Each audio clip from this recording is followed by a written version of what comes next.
అండి, welcome to my channel Shashi's foodaholic. So ఈరోజు నేను కాబూలీ చనా పొటాటో వేసి పన్నీర్ కర్రీ చేసుకుంటున్నానండి. అంటే పన్నీర్ చనా కర్రీ చేసుకుంటున్నాను. సో దానికి కావాల్సిన సామాగ్రి చూపిస్తున్నానండి. సో దానికి కావాల్సింది శనగలండి, కాబూలీ చనా చూసారు కదా, కాబూలీ తెల్ల శనగలు. అవి వాటిని ఒక 1/2 kg తీసుకున్నానండి. ఉడకబెట్టుకొని నేను ఆల్రెడీ పెట్టుకున్నాను. అలాగే పొటాటోస్ ఎక్కువ తీసుకోలేదు, ఒక 50 grams to 100 grams లాగా పొటాటోస్ తీసుకున్నాను. దానికి పన్నీరు అరౌండ్ 150 grams అండి. మా దగ్గర అంటే నేను ఈ మధ్యనే తెచ్చుకున్నాను కానీ వాడలేదు. సో అది ఉంటే దాంతో చేస్తున్నానండి. 150 grams అండి పన్నీరు.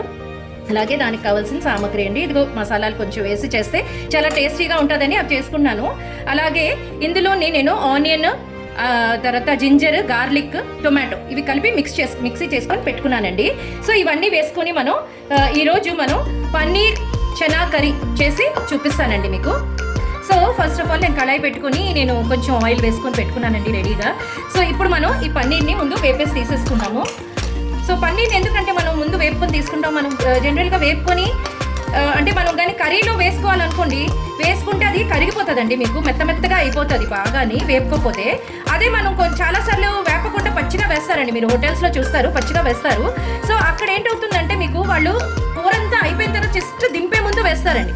సో అందుకని వాళ్ళు అక్కడ వేపరు. అదే ఇక్కడ మనం ఏంటి కొంచెం కర్రీ వేగుతూనే ముందే అంటే కొంచెం ఉడుకుతున్నప్పుడే మనం ఇది వేసేస్తాం. సో దట్ దీనికి కూడా కొంచెం ఇది పట్టాలని చెప్పి, ఆ జ్యూసెస్ అవి కూడా పట్టాలని చెప్పి మనం ఏం చేస్తామంటే కొంచెం కర్రీ అవుతున్నప్పుడే వేసేస్తాం. అలా చేసినప్పుడు ఏంటంటే మనం కొంచెం ఇలాగా ఆయిల్లోని వేపుకొని, ఆయిల్ కానీ లేదంటే బటర్ కానీ దాంట్లో మనం వేపుకొని వాటిని తీసి పక్కన పెట్టుకోవాలండి. ఇది కొంచెం వేగాక మీకు అప్పుడు చూపిస్తానండి. ఇదిగోటండి వేగిపోయింది. సో ఇప్పుడు మనం ఈ వీటిని మళ్ళీ యాజ్ ఇట్ ఈజ్ మనం తీసేసుకుందాము ఇందులోకి. ఇప్పుడు మనం ఇందులోని మిగతావి సామాగ్రి ఏవైతే ఉన్నాయో అవన్నీ వేసుకొని చేసుకుందామండి. సో ఆయిల్ వేడిగా ఉంది కదండి, ఇప్పుడు మనం ఈ మసాలా సామాన్లన్నీ పెట్టుకున్నాం కదా, ఇవన్నీ ఇందులో వేసేసుకుందాము. ఎండుమిరపకాయలండి, ఎండుమిరపకాయలు వేసుకుంటే మీకు ఎప్పుడైనా కూరలో చాలా టేస్టీగా ఉంటుందండి.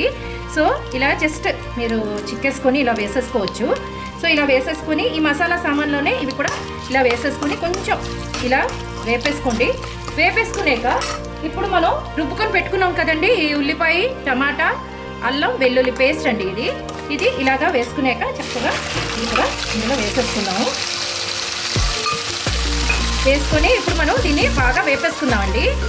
అంటే ఉల్లి ముద్ద బాగా వేగాలండి కొంచెం, లేకపోతే పచ్చి వాసన వచ్చేస్తుందండి. ఎందుకంటే అవి ఆల్రెడీ బాయిల్డ్ కదండి. సో ఫాస్ట్గా అయిపోతుంది. సో ఇది కొంచెం ఇలాగా కొంచెం వేగనిద్దాము. మూత పెట్టుకుంటే బాగా ఫాస్ట్గా వేగిపోతుందండి. వేగాక ఇదిగోనండి వేగింది చూసారా, కొంచెం మూత పెట్టుకున్నాము. సో ఇది కొంచెం ఇలా అయిన తర్వాత ఇప్పుడు మనం ఇందులోని కావాల్సిన ఉప్పు, పసుపు అవి కూడా వేసుకుందామండి. సో పసుపు 1 స్పూన్ వేస్తున్నానండి, ఈ చిన్న స్పూన్తోనే 1 స్పూన్ వేసాను. అలాగే సాల్ట్ మీకు నచ్చినంత మీరు వేసుకోండి, మీ ఇంట్లో టేస్ట్ పరంగా. నేనైతే 2 స్పూన్స్ వేసుకుంటున్నానండి. అది 250 grams అని చెప్పాను కదా, సో దానికి సరిపోయినంత 2 స్పూన్స్ వేసుకున్నాను. అలాగే ఆల్రెడీ ఎండుమిరపకాయలు వేసుకున్నాం కదండి, అందుకని ఇది ఎక్కువ వేసుకోకుండా జస్ట్ ఒక 1.5 స్పూన్ లాగా కారం వేసుకుని చక్కగా ఇది ఇలా తిప్పేసుకొని కాసేపు దీన్ని కూడా ఆ పచ్చివాసన ఏదైతే కారం ఉంటుందో దానికి పచ్చివాసన ఉంటుంది కదండి. సో అందుకని కాసేపు ఇది ఇలాగా మూత పెట్టుకుందామండి. సో ఇదిగోటండి వేగిపోయింది కదా. ఇప్పుడు మనం ఈ పొటాటో ఇది మరి పెట్టుకున్నానని చెప్పాను కదండి. సో దీన్ని కూడా నేను కట్ చేసేసుకున్నాను. సో ఈ వీటిల్ని ఇప్పుడు ఇందులో వేసేసుకుందామండి ఈ చనా కర్రీలోని. అంటే ఆల్రెడీ మనం ఉల్లిపాయ ముద్ద ఇవన్నీ వేసుకున్నాం కదా, అందులోని ఆ శనగలు, ఆ బంగాళదుంపల్ని మనం చక్కగా వేసేసుకొని ఇలాగా ఇది కొంచెం వేగాలండి. ఎందుకంటే కూర వేగినప్పుడే దాని టేస్ట్ అండి. సో ఇది కూడా కొంచెం ఇలాగా వేపుకుందామండి. బాగా వేపుకునేక మనకేంటవుతుందంటే బాగా దాని ఫ్లేవర్స్ అన్నీ కూడా దానికి బాగా పడుతుంది. సో టేస్ట్ అది కూడా బాగా వస్తుందండి. నేను మీకు ఇది వేగాక పన్నీర్ వేసుకునేటప్పుడు మళ్ళీ మీకు చూపిస్తానండి. ఇదిగోటండి చూడండి వేగిపోయింది కదా. ఇప్పుడు ఇందులో ఈ పన్నీర్ కూడా వేసేసుకొని కొంచెంసేపు వేగనిద్దామండి. వేగనిచ్చాక అప్పుడు దీంట్లోని వాటర్ కొంచెం, అంటే ఫ్లేవర్స్ అన్నీ కూడా ఈ బంగాళదుంపకి, పన్నీర్కి, వీటికి పట్టాలి కదా, అందుకని దానికి సరిపోయినంత వాటర్ వేసుకుంటే సరిపోతుందండి. సో ఇప్పుడు కాసేపు మూత పెట్టుకుందామండి. ఇదిగోనండి పన్నీర్ వేసాక కూడా కాసేపు వేగిపోయింది కదా, మూత పెట్టుకొని తీసుకున్నాము. సో ఇప్పుడు జస్ట్ నేను చూసారు కదా వాటర్ ఎంత ఉందో చూడండి. వాటర్ అరౌండ్ 3/4 గ్లాస్ కన్నా కొంచెం, అంటే ఫుల్ గ్లాస్ వేసుకోవట్లేదు, కొంచెం తక్కువ వేసుకుంటున్నాను. జస్ట్ అంటే చూసారా ఇలాగా జస్ట్ ములిగేటట్టు వేసుకోవాలండి. ఇంకొంచెం తక్కువ అయింది. సో ఇంకొంచెం నేను వాటర్ వేసుకున్నాను, అంటే 1 ఫుల్ గ్లాస్ ఆఫ్ వాటర్ వేసుకున్నానండి. ఇప్పుడు దీన్ని మూత పెట్టుకొని ఉంచేసుకుంటే కాసేపు పోయాక అది బాగా బాయిల్ అయిపోతుందండి. అంటే దాంట్లో ఉన్న జ్యూసెస్ అంటే కారం, ఉప్పు, పసుపు ఇవన్నీ కూడా మనకి పొటాటోకి కానీ శనగలకు కానీ దేనికైనా కూడా పడుతుందండి. అప్పుడు మనం దేంతోనైనా చపాతీతో కానీ లేదంటే రైస్తో కానీ లేదంటే పుల్కాలతో కానీ దేంతోనైనా కూడా ఈ కర్రీ చాలా బాగుంటుందండి. దాంతో ఇందులో ఉన్నది హై ప్రోటీన్ ఫుడ్ అండి ఇది. బికాస్ శనగలు ప్రోటీనే, అలాగే పన్నీర్ కూడా ప్రోటీనే కదండి. సో రెండు కూడా హై ప్రోటీన్ ఫుడ్ అండి ఇది. దేంతోనైనా సో నైట్ టైం అయినా ఇలా చేసుకొని మీరు తిన్నారనుకోండి చాలా బాగుంటుందండి, టేస్టీగా ఉంటుంది. పిల్లలు కూడా చాలా లైక్ చేస్తారు. మీరు ఇది ఈవెన్ పూరీలతో కూడా పిల్లలకి స్కూల్కి పెట్టిస్తే చాలా చక్కగా బాక్స్ ఖాళీ చేసి కూడా తీసుకొస్తారండి.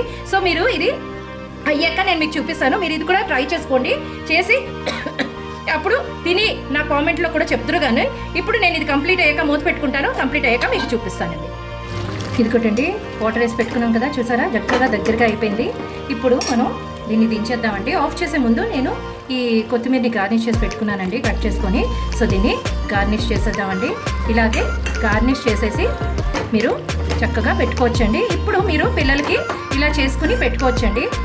ఇదండి ఈరోజు రెసిపీ. మీకు మళ్ళీ సర్వ్ చేసుకున్నాక మీకు చూపిస్తానండి. ఇదండి ఈరోజు నేను మా ఇంట్లో చేసుకున్న పన్నీర్ చనా కర్రీ. చూసారు కదా, రెసిపీ అంతా కూడా చూసారు కదండి ఎలా చేసుకున్నాను. సో మీరు కూడా మీ ఇంట్లోని ట్రై చేసి దీన్ని టేస్ట్ చేసి నా కామెంట్ బాక్స్లో చెప్పండి ఎలా ఉందో. అలాగే నా ఛానల్ని ఫాలో అవుతున్నట్లయితే లైక్ చేసి, షేర్ చేసి, సబ్స్క్రైబ్ చేసి బెల్ ఐకాన్ని ప్రెస్ చేయండి. అలాగే నేను మీకు ఇలాంటి మంచి మంచి రెసిపీని తీసుకొని మీ ముందుకు వస్తూ ఉంటానండి. నాకు మీరు ఎంకరేజ్ చేస్తే నేను ఇంకా మంచి మంచి రెసిపీస్ మీ పిల్లల కోసం కానీ మీకోసం కానీ అలాగే పిండి వంటలు కానీ ఏదైనా చేసి చూపిస్తానండి. Bye bye.